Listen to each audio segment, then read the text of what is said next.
Let's do 3 speeches back to back because they're short ones. Yep. Okay. And then we'll get off to submissions.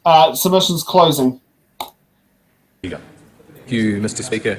As the Chair of the Justice Committee, I'm sure the whole committee looks forward to considering this bill when it comes through to us shortly. Mr. Speaker, the bill is a pretty straightforward bill. It is aiming to improve the safety and compliance of firearms regulation on shooting clubs and shooting ranges. I think some of the rhetoric that we've heard already in the first couple of speeches is going to be entirely unhelpful as we consider this bill over the next 4 months, and I would caution all members who are making contributions to be somewhat more considerate in their viewpoints and the allegations that are being made around here. The last thing we need is to heighten the debate on these issues with miscellaneous and somewhat outrageous accusations. So as the Chair of the committee, I look forward to hearing the submissions on this bill. I would encourage, as I have mentioned previously, for all those who are out there listening who are making submissions, to use the formal process, to use the parliamentary website so that we can process these submissions in a timely and orderly manner. I look forward to the debate on this as it goes through, and I commend the bill to the House.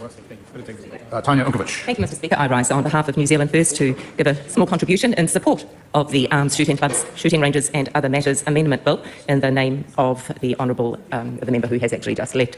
So this bill, Mr. Speaker, I must admit, is something that is brought me back to thinking of growing up on the farm, when for us growing up there were no rules and regulations. We went out and found a tree, and we saw a few accidents at the time, but it is now time for a safe and controlled environment. And what this bill will do is amend legislation which will relate to the clubs and ranges, and it will also redefine some things, being pistol shooting and non-pistol shooting ranges. So some of these amendments, Mr. Speaker, we see are just common sense, and they will ensure to help to reduce any gun-related accidents. It's also, as the Speaker who was introducing the bill said, is there a tangible benefit to public safety by having this in legislation? And I see that that is a good question to ask when legislation is being made. So I will keep this short, Mr. Speaker, and on behalf of New Zealand First, commend the bill to the House. Thank you. I wish Nicole McKee asked herself that question. Not read quite so much of her speeches in the future. It's just you're a good speaker and get some confidence about leaving those notes behind. Mariameno, Kapi-Kingi. Kia ora, Mr. Speaker. Thank you. Kia ora tātou katoa. It is a public safety issue. It's a huge public safety issue. But if you don't talk to the public, then you're not going to understand and know what's going on. Going just to the guys or the gals that, you know, have a holster and love the gun and talk about that and worship it and so on, you're not going to understand the real issues that go on in the minds of families, regular families that live in regular streets, that want to feel and know that they are safe from this kind of legislation. Now, the loosening of it, I mean, it's not, this is the loosening of regulations has to be a huge concern for every single person in this House. And to dismiss it as if, well, you know, the gun lobbyist knows what she's talking about, so let's just let him make those decisions, shall we? That is a huge risk, that is negligent, and wake up to that fact.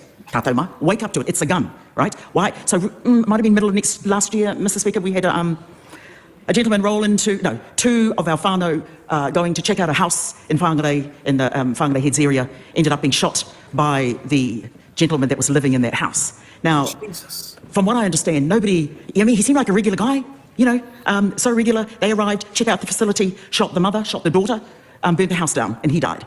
So these very current and real and tragic stories are in the minds and in the fear of people and families and whānau and their mokopuna that want to feel safe. And this kind of legislation, loosening of these regulations, is negligent, and it'll be detrimental, and we completely object and oppose it. Thank you, Mr. Speaker. Whoa. Yeah, I mean, I was not expecting that. Yeah, I mean, that reminds me of my mate who works as a police officer, just to keep respect his privacy. I'm not going to state his name or anything, but he's worked as a liaison officer, and he's had guns pulled out on him. You know, it happens. This, you know, people bringing out sawn out shotguns and, you know, pistols, and yeah, people do crazy stuff with guns.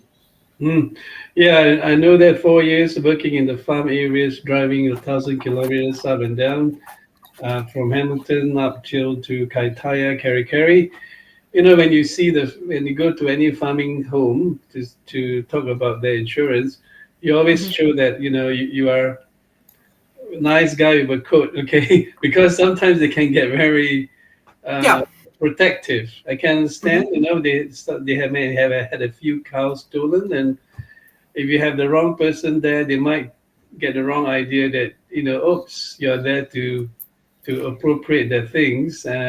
You're not a salesman or something. So, yeah, it's good to have some understanding of that. So, in that situation, unfortunately, maybe the guy was shaped in his mind that, oops, you know, you came from another culture equals to you are equals to a gang member, equals to I have to shoot you, that kind of thing. So it's dangerous, that kind of thinking. So I mean, like, yeah, it's great to also understand the concerns of public safety. I think I'm not clear why what's this gun club amendment thing about. I mean, to me, it's Adjusting regulations. yeah, no big issue if police were to go, hey, Mike, I just want to have a look to make sure that you got your guns all locked up, and ammunition racks and with maybe a special code that only like this is just normal where some countries they allow where the police doesn't go in with a SWAT team because you are a legal gun range making money for gun licensed people. They're allowed to go in, just have a look. All right, everything is good, mate, up to scratch. It's not like an official inspector. Like what you can do with bars. Yeah. All right, good. All right, you got it. Like, the police can legally do that currently in any liquor license establishment, walk in as they please. So you mean to say that this legislation will mean police can't do that anymore? I don't know about that for gun ranges, but I do know this isn't amending liquor legislation that does that I know of, where police can walk in as they please. Yeah. So if they amend this one, that means police can't do that. They have to. Well, I think they're trying to stop police from doing it, from what we're gathering, from what we're hearing here. Self-governing. Yeah. Right. Internal So investigation. I